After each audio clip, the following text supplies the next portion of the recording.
چلیے آج ایک ایسی خاتون کی کہانی سنتے ہیں جن کا ایمان اتنا پختہ تھا کہ خود آسمان نے ان کے حق میں گواہی دی۔ یہ کوئی افسانہ نہیں بلکہ ایک ایسی حقیقت ہے جس نے تاریخ پر گہرے نقوش چھوڑے۔ یہ الفاظ کسی انسان کے نہیں تھے، یہ پیغام تھا فرشتہ جبرائیل کا، جو براہ راست پیغمبر اسلام کو پہنچایا گیا، اور اس میں ان کی ایک زوجہ کی عظمت بیان کی جا رہی تھی۔ یہ غیر معمولی شخصیت تھیں حفصہ بنت عمر۔ آج کی اس نشست میں ہم ان کی زندگی کے اس سفر کو دیکھیں گے جس نے انہیں اس آسمانی اعزاز کا حقدار بنایا۔ تو سوال یہ ہے کہ آخر یہ آسمانی گواہی دی کیوں گئی؟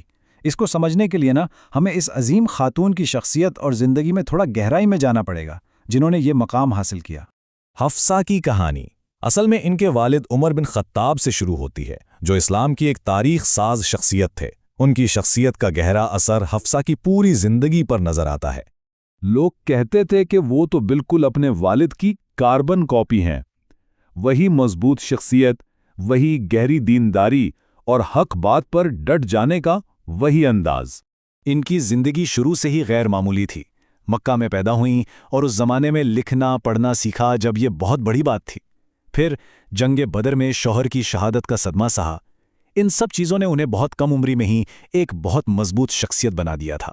اب شوہر کی شہادت کے بعد ان کے والد نے ذمہ داری اٹھائی کہ اپنی بیٹی کے لیے کوئی بہترین رشتہ ڈھونڈیں، لیکن یہ تلاش ایک ایسی سمت میں چلی گئی جس کا کسی نے سوچا بھی نہیں تھا۔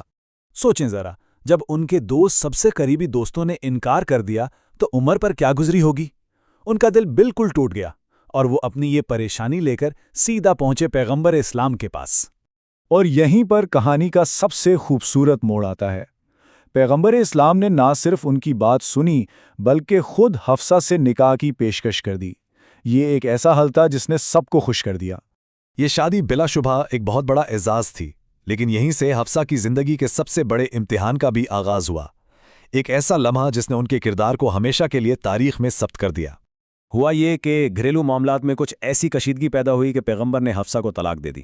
یہ خبر جب پھیلی تو پوری مسلم کمیونٹی میں ایک ہلچل مچ گئی، اور ان کے والد عمر کے لیے تو یہ ایک بہت بڑا صدمہ تھا۔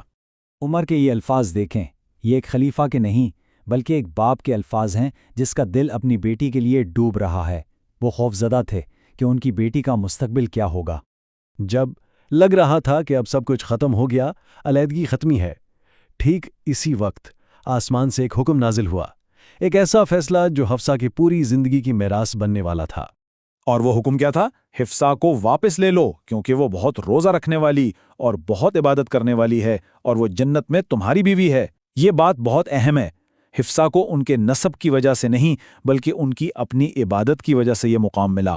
یہ گواہی اللہ کی طرف سے ان کے ذاتی کردار پر تھی۔ پیغمبر اسلام کے اس دنیا سے جانے کے بعد حفصہ نے خود کو عبادت کے لیے وقف کر دیا، لیکن ان کا کردار ابھی ختم نہیں ہوا تھا، بلکہ انہیں اسلام کی تاریخ کی سب سے بڑی امانتوں میں سے ایک سونپی گئی۔ وہ قرآن پاک کے اس پہلے نسخے کی محافظ بنی جسے سرکاری طور پر جمع کیا گیا تھا۔ سوچئے، اللہ کا کلام ان کی حفاظت میں دیا گیا۔ اس سے بڑا اعزاز اور کیا ہو سکتا ہے؟ ان کی باقی کی زندگی بالکل ویسی ہی گزری جس کی گواہی آسمان سے آئی تھی۔ مسلسل روزے، رات کی عبادتیں اور خاموشی سے یتیموں اور ضرورت مندوں کی دیکھ بھال کرنا۔ اور ان کی کہانی آج بھی زندہ ہے۔ جب لاکھوں لوگ ہر سال مدینہ میں مسجد نبوی جاتے ہیں سلام پیش کرنے، تو وہ انجانے میں حفصہ کی میراث کے بہت قریب ہوتے ہیں، کیونکہ جس جگہ آج لوگ کھڑے ہو کر سلام پیش کرتے ہیں، وہ جگہ دراصل کبھی حفصہ بنت عمر کا گھر ہوا کرتی تھی۔